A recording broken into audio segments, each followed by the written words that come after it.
So it's time for another gardening week video, and I'm a bit frustrated at the moment because I've got loads of stuff that I want to plant out and I've got no beds to plant it out in because they're all full of overwintered crops, and so I'm kind of desperately trying to harvest them whilst not harvesting too much food each week to make space.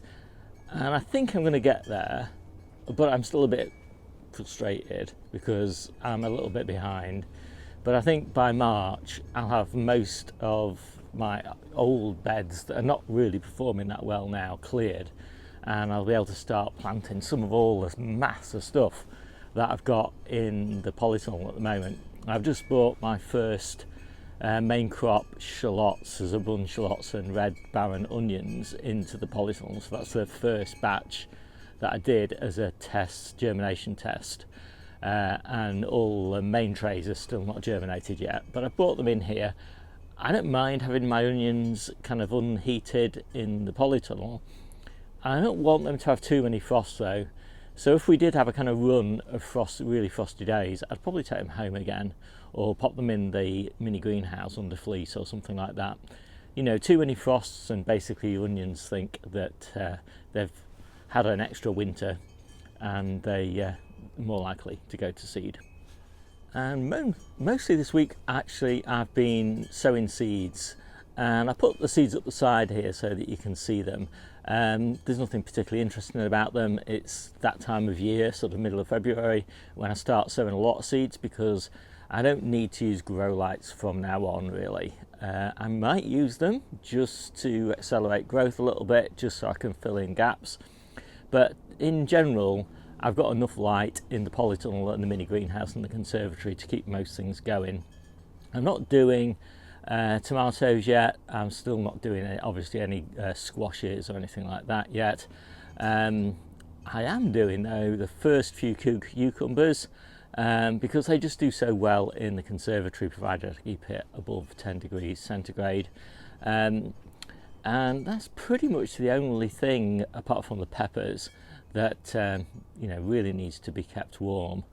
So maybe the celery, I suppose. Ideally you want to keep celery just above 10 degrees centigrade while the plants are small.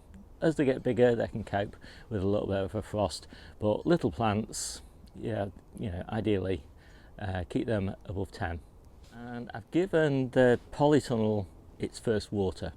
So some of the outdoor beds I've been watering for quite a while because things like spinach are not really that susceptible to damping off, but lettuces, little beetroots, tatsoi, things like that, ideally they want to grow as dry as possible until light levels have kind of given them some real significant vigour. So I've held off till the middle of February, and now is the time really when there's enough light levels for the plants to kind of survive any attacks by fungal spores. So yeah, giving the old beds a really nice solid water, probably about an inch of water, because they were pretty dry, and even now I would say that they're only moist. So they're certainly not being overwatered, and I've got all the doors open and it's a lovely sunny day, as you can see. So within an hour or so they should be drying off quite nicely, and hopefully that'll give them, well, help them really take advantage of the sunny days to come. Unfortunately, looking at the weather forecast, there ain't any sunny days to come, which is quite unfortunate. So I had a right old time trying to get some of my oldest lettuce seeds to germinate. I had the same problem last year in autumn, and even new seed packets of canasta and red Grenoble, I'm really struggling to get them to germinate. So I thought I would just see if they are actually viable seeds, and so I put them on some kitchen roll and in a sealed container and chitted them along with the cucumber seedlings, and they germinated fine. So I don't know what it is about those two particular varieties of lettuce, because obviously I grow loads and loads of lettuce and I grow it all the same, and it used the old batches of canasta and Grenoble red, they were absolutely fine. I don't have any problems germinating them at all, but these recent ones, as I said, I've gone through like 2 or 3 seed packets from different suppliers. I'm just really struggling to get them to germinate. I just really I'm not sure what's going on. And last year I did a trial where I did side-by-side germination trials with what is it, perlite and what's the other one? I got vermiculite on the tops and over the seeds to kind of keep them a little bit moister. No difference at all. So yeah, I'm probably just going to plant these seeds that I've chitted and see how they do.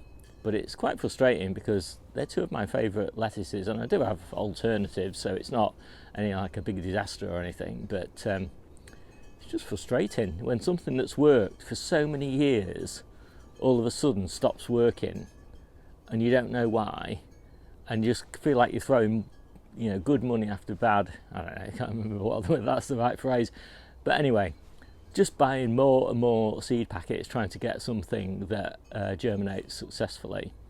Yeah, it's a mystery.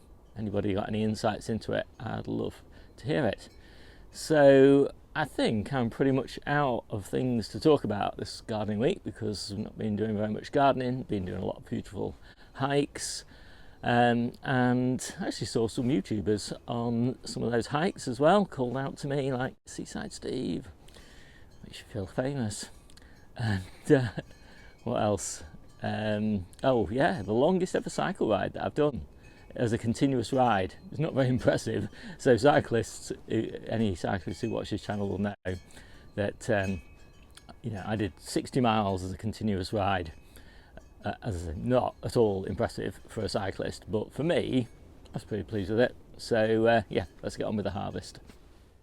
So here's this week's harvest, and it's another record breaker. It's always nice. I like to compete with myself. I don't compete with other people. But yeah, it's pretty good. 28 different things on the table we like to eat. 30 different things, fruit and veg, 30 different types of fruit and veg a week. And obviously we'll buy a few things as well. So we'll buy some pears and apples and plums and whatever, grapes and cherries and things like that. So that gets us over the 30. So we've got lovely Crown Prince squash, some potatoes, what are they, cara, mixed onions and shallots, apples from the store, yacon from the store, beetroot from the store, garlic from the store, parsnip from the ground, and then we're starting to pick now these little seed heads, almost like a little bouquet of flowers off the Carlo Nero kales, and some of the green curly kales are showing signs of going to seed as well, and we love these seed heads, so we don't mind at all. And we intentionally have multiple successional sowings of kales so that they go to seed over a period of time, so they don't all go to seed in March effectively when these will be in full seed.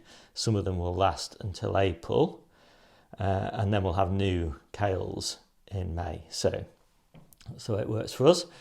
And then we've got some Asian greens. That's the penultimate harvest of those Asian greens, and I'll be pleased to see them go because I've got lots of stuff to plant.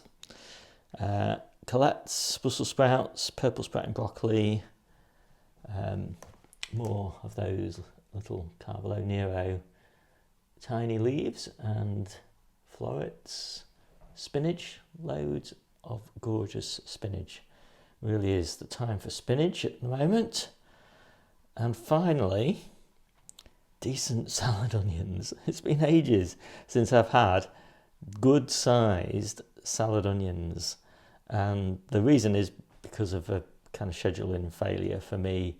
I ended up having to harvest a lot of them as baby ones because I needed the space to plant new veggies in.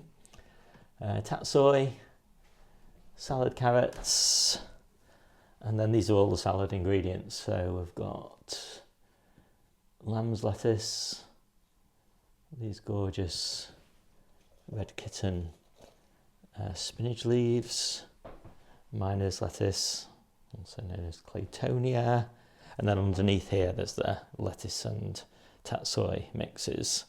So I'm going to add all of those to the salads, and they should look pretty good when they're all finished.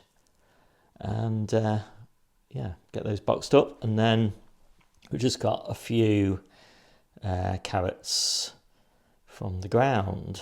I like sowing my carrots in the ground, as you can see. They come out really nice, and we should have enough to see us through till the end of April. And by then we'll have new carrots in early May. So that's pretty much it. Pretty good harvest for this time of year, at least. So, hope you like this quick video. My name's Steve, this is the Seaside Kitchen Garden and Allotment channel, and some people said that I finished these videos too abruptly, and so I promised to just put a few nice photos just to show that there's more to life than gardening. See you soon.